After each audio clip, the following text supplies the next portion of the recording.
एक विमान दुर्घटना के बाद एक आदमी की कहानी शुरू होती है जो एक सुनसान द्वीप पर फंस जाता है।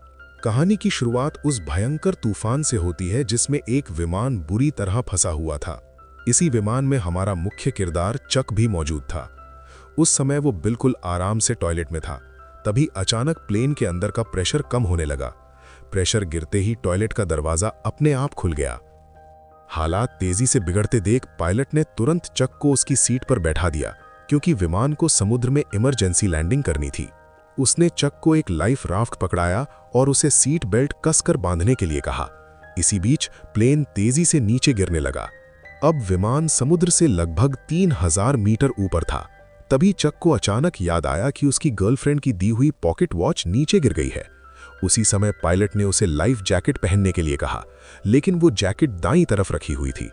अपनी उस पॉकेट वॉच को बचाने के लिए चक ने सीट बेल्ट खोल दी और लड़खड़ाते हुए उसे उठाने के लिए आगे बढ़ गया।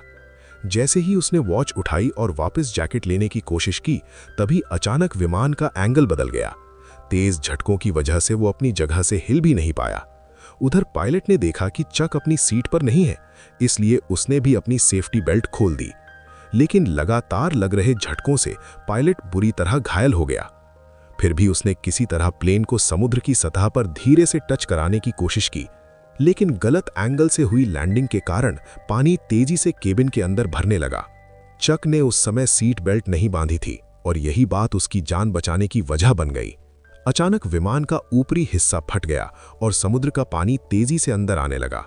सौभाग्य से उस समय चक के हाथ में एक इन्फ्लेटेबल लाइफ राफ्ट था, लेकिन जैसे ही उसने उसे खोलने की कोशिश की, तभी राफ्ट का एक हिस्सा प्लेन में फंस गया। अब डूबता हुआ विमान चक को उस राफ्ट के साथ नीचे की ओर खींचने लगा। स्थिति बेहद खतरनाक हो चुकी थी, मगर किस्मत ने उसका साथ दिया। राफ्ट से बंधी रस्सी अचानक टूट गई और लाइफ राफ्ट ने उसे तेजी से खींचकर मौत के मुंह से बाहर निकाल लिया। आखिरकार चक किसी तरह समुद्र की सतह तक पहुंच गया। उसने अपनी पूरी ताकत लगाकर राफ्ट पर चढ़ने की कोशिश की और लगभग मरते दम तक उसके किनारे को कसकर पकड़े रहा। लेकिन धीरे धीरे वो उस इंजन की तरफ बहने लगा जो अब भी चल रहा था। पीछे मंडराते खतरे को देखकर उसने तुरंत अपनी आंखें बंद कर ली। तभी अचानक इंजन में आग लग गई और विस्फोट की लहर ने उसे उछालकर फिर से समुद्र में गिरा दिया। कुछ ही पलों बाद पूरा विमान एक बड़े धमाके के साथ धीरे धीरे समुद्र में समा गया। मगर खतरा अभी खत्म नहीं हुआ था। चक को अब केवल डूबते विमान से ही नहीं, बल्कि समुद्र के भयंकर तूफान और एक के बाद एक उठती विशाल लहरों से भी जूझना पड़ रहा था। वो बस लाइफ राफ्ट की रस्सी को मजबूती से पकड़े रहा और लहरों के साथ बहता चला गया। पता ही नहीं चला कि इस तरह कितनी देर बीत गई। तभी अचानक लाइफ राफ्ट की हवा निकलने लगी। दरअसल तेज चट्टानों से टकराने की वजह से वो फट गया था। इसका मतलब साफ था कि वो आखिरकार किनारे तक पहुंच चुका था। अपनी बची खुची ताकत जुटाकर चक ने राफ्ट को घसीटते हुए किनारे तक लाने की कोशिश की। अगली सुबह जब सूरज की किरणें उसके चेहरे पर पड़ीं, तब उसे एहसास हुआ कि वो अब भी जिंदा है। समुद्र की लहरें उसे बहाकर एक छोटे से आइलैंड तक ले आई थीं। लेकिन मौत से बच निकलने के बाद भी उसे कोई राहत महसूस नहीं हुई, क्योंकि वो बिल्कुल नहीं जानता था कि इस अनजान जगह पर आगे उसे किन किन खतरों का सामना करना पड़ेगा। वो चलते चलते विमान से बिखरी हुई चीजें उठाने लगा और आइलैंड के अंदर जाकर अपने जैसे किसी और इंसान को खोजने की कोशिश करने लगा। लेकिन जब उसने चारों तरफ नजर दौड़ाई, तो उसका स्वागत केवल गहरे और अंतहीन सन्नाटे ने किया। इससे साफ हो गया कि वो एक ऐसे आइलैंड पर फंस चुका था जो शायद दुनिया के नक्शे पर भी दर्ज नहीं था। घबराकर वो जोर से चिल्लाया, "कोई है यहाँ?" ये सोचकर कि कहीं वो यहाँ फंसकर मर ना जाए, उसने खुद को बचाने के अलग अलग तरीके सोचने शुरू कर दिए। फिलहाल उसके पास एक ही तरीका था, और वो था समुद्र तट की रेत पर हेल्प लिखकर किसी गुजरते हुए जहाज या विमान का ध्यान खींचना। कुछ देर बाद रात का अंधेरा चारों ओर फैल गया। वो अब भी उम्मीद लगाए बैठा था कि शायद कोई गुजरती नाव उसे देख ले। लेकिन जैसे जैसे रात गहराती गई, उसकी उम्मीदें भी धीरे धीरे खत्म होने लगीं और चारों तरफ पसरा सन्नाटा उसके अंदर डर पैदा करने लगा। डर के कारण वो पूरी रात कांपता रहा। अगली सुबह उसने इकट्ठा की हुई चीजों से एक छोटा सा काम चलाऊ आराम करने का ठिकाना बनाया और फिर प्लेन से बचे सामान को ध्यान से जांचने लगा। लेकिन आखिर में उसके पास काम की बस एक ही चीज बची, वही पॉकेट वॉच जो उसकी गर्लफ्रेंड ने दी थी। उस घड़ी को देखते ही उसे कैली के साथ बिताए पल याद आने लगे और उसे इस फ्लाइट में बैठने का पछतावा और गहरा हो गया। असल में कैली जब अपने बिजनेस ट्रिप पर जा रही थी तब उसने चक को यही पॉकेट वॉच दी थी। उसका वादा था कि क्रिसमस पर लौटते ही दोनों शादी करेंगे, मगर अचानक हुई इस विमान दुर्घटना ने उस सपने को बीच रास्ते में ही तोड़ दिया। दुनिया में उसके परिवार वाले अब ये मान चुके थे कि चक इस हादसे में मर चुका है, लेकिन वो अब भी जिद के साथ जिंदा था। फिर भी इस सुनसान आइलैंड पर खाना और पानी जुटाना सबसे बड़ी समस्या बन गया था। यहाँ वो कितने दिन टिक पाएगा ये किसी को पता नहीं था। उसे अपनी कंपनी के कई पार्सल भी मिल गए थे जो प्लेन से बहकर यहाँ आ गए थे, लेकिन उसने उनमें से किसी को भी खोलने का फैसला नहीं किया। उसके लिए ये अपने काम के प्रति ईमानदारी का सवाल था। चाहे वो एक अनजान टापू पर फंसा हो, फिर भी वो ग्राहकों के भरोसे को तोड़ना नहीं चाहता था। इसी बीच उसे याद आया कि कल उसने समुद्र तट पर जो HELP का निशान बनाया था वो समुद्र की लहरों से मिट चुका था। इसलिए उसने कुछ टूटी लकड़ियां इकट्ठी की और दोबारा बड़ा सा HELP लिख दिया। अब उसके मन में जिंदा रहने की इच्छा पहले से ज्यादा मजबूत हो चुकी थी। उसे साफ समझ आ गया था कि अगर यहां से निकलना है तो हर हाल में जिंदा रहना पड़ेगा। लेकिन इस वीरान टापू पर उसे खाने के नाम पर सिर्फ सख्त नारियल ही मिले। समस्या ये थी कि उसके पास नारियल तोड़ने का कोई औजार नहीं था, इसलिए नारियल खोलना भी उसके लिए मुश्किल काम बन गया। काफी कोशिश के बाद उसने एक नुकीले पत्थर से नारियल फोड़ ही दिया और उसका पानी पीने लगा। उस वक्त वो पानी उसके लिए अमृत से कम नहीं था। फिर भी वो सिर्फ नारियल खाकर संतुष्ट रहना नहीं चाहता था। पेट भरने के लिए उसने आइलैंड के बाकी हिस्सों को भी खोजने का फैसला किया। चक यहाँ की सबसे ऊंची चोटी पर चढ़कर चारों ओर देखना चाहता था, मगर रास्ते में पड़े नुकीले पत्थरों ने उसकी राह कठिन बना दी। तब उसने अपनी पैंट का कपड़ा पत्थर से काटा, उसमें पत्ते भरे और किसी तरह एक अस्थायी जूते की जोड़ी बना ली। काफी मेहनत के बाद जब वो पहाड़ी की चोटी तक पहुंचा तो उसे सच्चाई समझ आ गई। ये सचमुच एक पूरी तरह सुनसान टापू था। चारों ओर बस दूर तक फैला समुद्र दिखाई दे रहा था। उसके अलावा कहीं भी कोई इंसान नजर नहीं आ रहा था। उसी समय जब वो निराश होकर सोच रहा था कि आखिर वो अपनी जान कैसे बचाएगा, तभी दूर उसे एक अजीब सी चीज दिखाई दी। वो तुरंत उसकी ओर दौड़ पड़ा। उसे लगा कि शायद वो भी उसी की तरह बचा हुआ कोई पायलट होगा, लेकिन जब उसने पास जाकर उस आदमी को पलटा तब पता चला कि वो तो काफी पहले ही मर चुका था।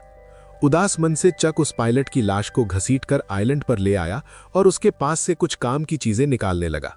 उसे एक जोड़ी अभी भी पहनने लायक जूते मिले, एक टॉर्च जो अभी भी जल सकती थी और एक बेकार हो चुका बटुआ। उसने ये सब अपने पास रख लिया।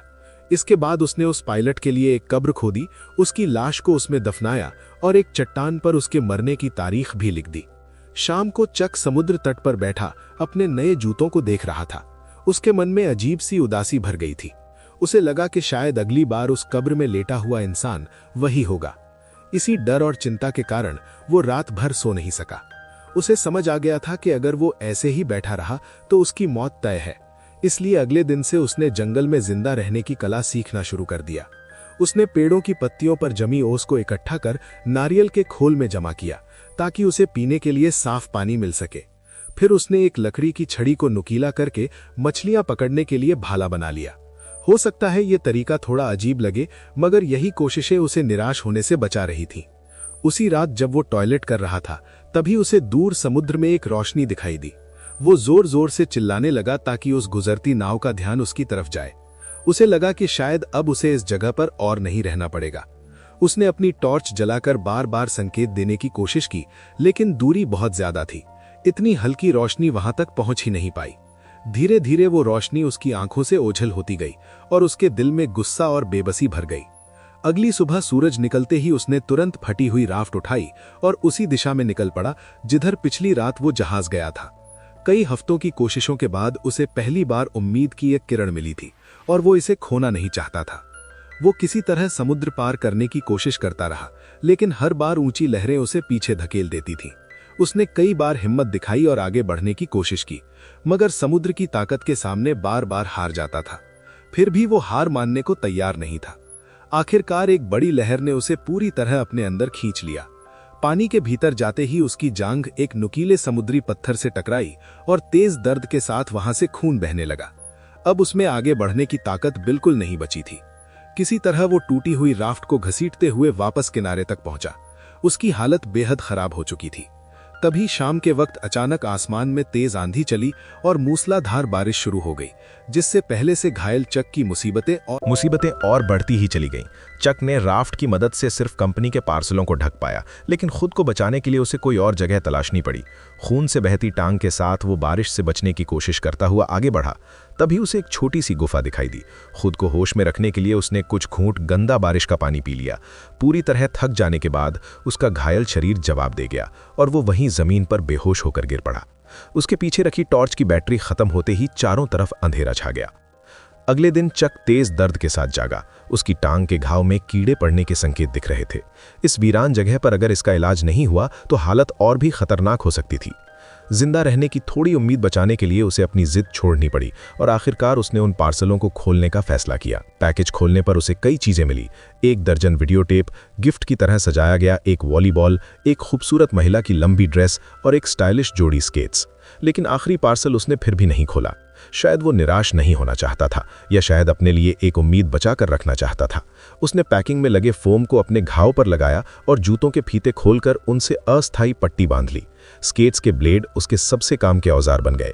वहीं उस लंबी ड्रेस की काली जाली से उसने मछली पकड़ने का एक साधारण जाल बना लिया। इन औजारों की मदद से कई दिनों बाद वो पहली बार पेट भर खाना खा पाया। लेकिन कच्ची मछली खाना आसान नहीं था, इसलिए चक ने लकड़ी रगड़कर आग जलाने का फैसला किया। सुबह से लेकर शाम तक और फिर पूरी रात तक उसने कोशिश की, मगर लकड़ी के बीच वो छोटी सी चिंगारी भी आग में नहीं बदल पाई। लगातार रगड़ने से उसके हाथ छिल गए और उनसे ताज़ा खून बहने लगा। इसी दर्द और थकान के कारण चक का गुस्सा फूट पड़ा। आइलैंड की कठोर जिंदगी और पुराने घावों ने उसे लगभग तोड़ दिया था। वो समुद्र किनारे बैठ गया और अपने घावों को पानी से साफ करने लगा। तेज दर्द ने उसे फिर याद दिलाया कि जिंदा रहना अब उसके लिए सबसे बड़ा सवाल बन चुका था। उसी समय गुस्से में फेंकी गई वॉलीबॉल उसके पैरों के पास पड़ी थी, जिस पर उसकी लाल हथेली का निशान साफ दिखाई दे रहा था। तभी उसके दिमाग में एक अजीब ख्याल आया।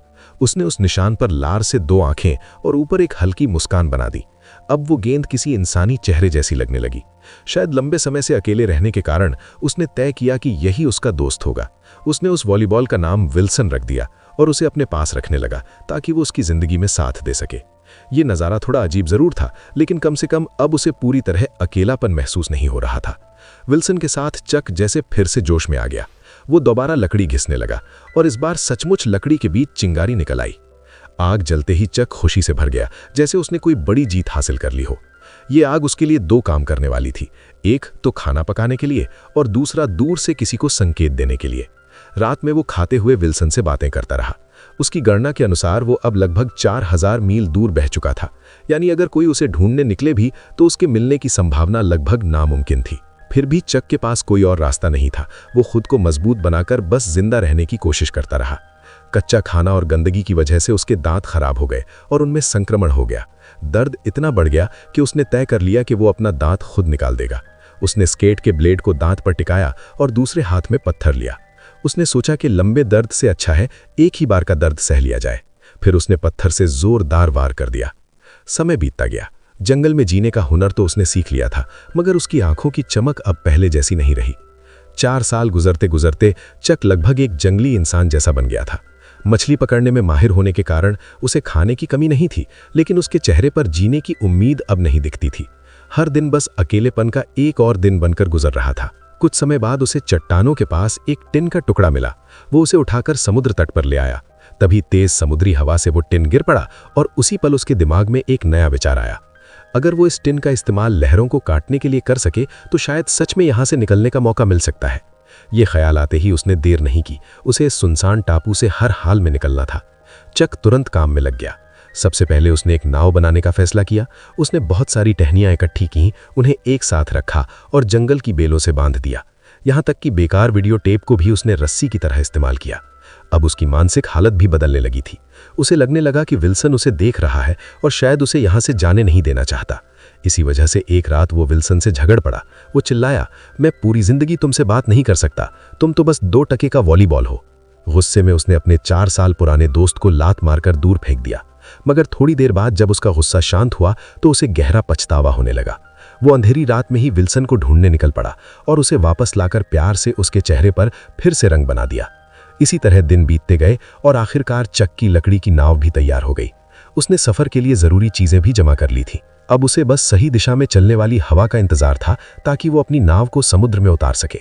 उसने तट पर एक निशान भी छोड़ दिया था कि वो यहाँ फंसा हुआ था।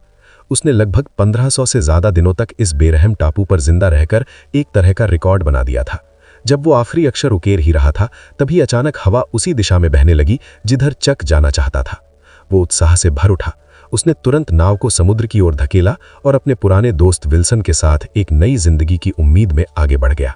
अब चक निकल पड़ा था उस जगह को छोड़कर जहां वो इतने साल फंसा रहा। समुद्र की लहरें अब भी उतनी ही तेज थीं, मगर इस बार वे उसे घर लौटने से रोक नहीं सकीं। हर बड़ी लहर लगभग उसे डुबो देती थी, फिर भी वो पूरी ताकत से उन्हें चीरते हुए आगे बढ़ता गया। जब जब वो मौत के इतने करीब जाकर भी बच निकलता, उसके अंदर बाहर निकलने की उम्मीद और मजबूत हो जाती। कुछ देर बाद उसने पीछे मुड़कर उस छोटे से टापू की ओर देखा जिसने उसे पूरे 4 साल तक कैद रखा था। उस पल उसके दिल में अजीब सी भावना उठी। अगर उसने उन मुश्किल हालात से लड़ने की जिद ना की होती तो शायद आज भी वो उसी अकेलेपन में जी रहा होता। लेकिन उसकी असली परीक्षा अभी खत्म नहीं हुई थी। उसे बिल्कुल अंदाजा नहीं था कि आगे कौन से खतरे उसका इंतजार कर रहे हैं। तभी अचानक जब उसे लगा कि वो इसी तरह बहते बहते किसी इंसानी बस्ती तक पहुंच सकता है, उसी समय एक भयानक तूफान ने उसे फिर से घेर लिया। उस रात तेज बारिश इतनी ज्यादा थी कि आंखें खोलना भी मुश्किल हो गया था। चक बस अपनी नाव को कसकर पकड़े लहरों के बीच पड़ा रहा और समुद्र के लगातार हमलों को सहता रहा। वो रात उसकी जिंदगी की सबसे कठिन रात थी। वो पूरी तरह बेबस हो चुका था और सब कुछ भगवान पर छोड़ चुका था। किस्मत से वो बच गया। भीषण तूफान उसे अपने साथ नहीं ले जा सका, लेकिन उसकी नाव को काफी नुकसान पहुंच चुका था। सबसे बड़ा झटका तब लगा जब उसे पता चला कि उसका पुराना साथी भी अब नाव पर नहीं है। रस्सी ढीली होने की वजह से विल्सन समुद्र की लहरों में बह गया था। जब तक चक को इसका एहसास हुआ तब तक विल्सन बहुत दूर जा चुका था। वो उसका इकलौता दोस्त था जिससे वो अपने दिल की बातें करता था। भले ही वो सिर्फ एक वॉलीबॉल था, लेकिन वही उसका सहारा बन गया था। चक सब कुछ भूलकर समुद्र में कूद पड़ा और उसे बचाने की कोशिश करने लगा, मगर दूरी बहुत ज्यादा थी और गहरे समुद्र का डर उसे बार बार रोक रहा था। एक तरफ उसकी जान बचाने वाली नाव थी और दूसरी तरफ उसका 4 साल का साथी विल्सन। आखिरकार वो कुछ भी नहीं कर सका और बस अपनी आंखों के सामने अपने दोस्त को दूर जाते देखता रह गया। वो चिल्लाया, विल्सन, मुझे माफ कर देना। इस तरह उसने अपना आखिरी दोस्त भी खो दिया और एक बार फिर अकेलापन और बेबसी उसे घेरने लगे। अब वो टूटी हुई नाव को देख रहा था और चारों ओर फैले अंतहीन समुद्र को निहार रहा था। उसी पल उसे ये कड़वा सच समझ आ गया कि शायद वो कभी अपने घर वापस नहीं जा पाएगा। अभी अभी उसके अंदर जो जीने की उम्मीद जगी थी वो भी टूट गई। आखिरकार उसने नाव का चप्पू ही फेंक दिया और तय कर लिया कि अब वो कुछ नहीं करेगा। वो बस चुपचाप इंतजार करेगा कि समुद्र जल्द ही उसे निगल ले। लेकिन तभी अचानक एक सीटी जैसी आवाज सुनाई दी, एक ऐसी आवाज जिसे वो अब तक सिर्फ सपनों में सुनता था। अपनी बची खुची ताकत जुटाकर जब उसने पीछे मुड़कर देखा तो उसके सामने एक विशाल मालवाहक जहाज तैर रहा था। जहाज पर मौजूद लोगों ने भी उसे देख लिया था और इस तरह कई सालों की कठिनाइयों के बाद चक आखिरकार बच गया। कुछ समय बाद वो फिर से प्लेन में बैठकर अपने घर लौट आया। उसके जिंदा वापस आने की कहानी पूरे शहर में फैल गई और वो अचानक मशहूर हो गया। मगर चक के लिए इन सब बातों की कोई खास अहमियत नहीं थी। वो सिर्फ अपनी गर्लफ्रेंड से मिलना चाहता था जिसे उसने 4 साल से नहीं देखा था। लेकिन जब दरवाजा खुला तो सामने कैली की जगह एक आदमी खड़ा था। ये देखकर चक हैरान रह गया। उस आदमी ने शांत आवाज में कहा, मैं कैली का पति हूं, जेरी लविट। तभी चक को समझ आया कि जिसे वो इतने सालों से याद करता रहा वो अब शादी कर चुकी है और एक बच्चे की मां भी बन चुकी है। जेरी ने चक को शांत करने की कोशिश करते हुए कहा कि शायद कैली को थोड़ा और समय देना चाहिए। इतना कहकर वो वहां से चला गया। जब चक ने कैली को रोते देखा तो वो उसकी हालत समझ गया। उसे एहसास हुआ कि इसमें उसकी कोई गलती नहीं थी। शायद अगर वो खुद उसकी जगह होता तो वही करता। उस रात कंपनी ने उसके स्वागत में एक खास दावत रखी। मेज पर समुद्री जानवरों से बने कई व्यंजन थे। जब चक ने स्वादिष्ट मछलियां और बड़े केकड़े देखे तो उसे अजीब सा महसूस हुआ, क्योंकि उसी आइलैंड पर यही मछलियां और केकड़े उसे रोजमर्रा की मजबूरी लगते थे। लेकिन यहां वही चीजें स्वादिष्ट खाने में बदल चुकी थीं। अगले दिन चक उस पार्सल को उसकी मंजिल तक पहुंचाने गया जिसे उसने टापू पर कभी नहीं खोला था। उसने साथ में एक धन्यवाद पत्र भी दिया। उसने लिखा कि इसी पैकेज की वजह से वो जिंदा रह सका। उस अजीब पार्सल के अंदर आखिर क्या था ये जानने के लिए उसने उसे कभी नहीं खोला। और इसी के साथ इस शानदार कहानी का अंत हो जाता है। अब तुम बताओ कि तुम्हें ये वीडियो कैसी लगी। अगर वीडियो पसंद आई हो तो मेरे चैनल पर जाकर बाकी वीडियो भी जरूर देखना और कमेंट में बताना कि अगली किस मूवी का एक्सप्लेनेशन देखना चाहते हो।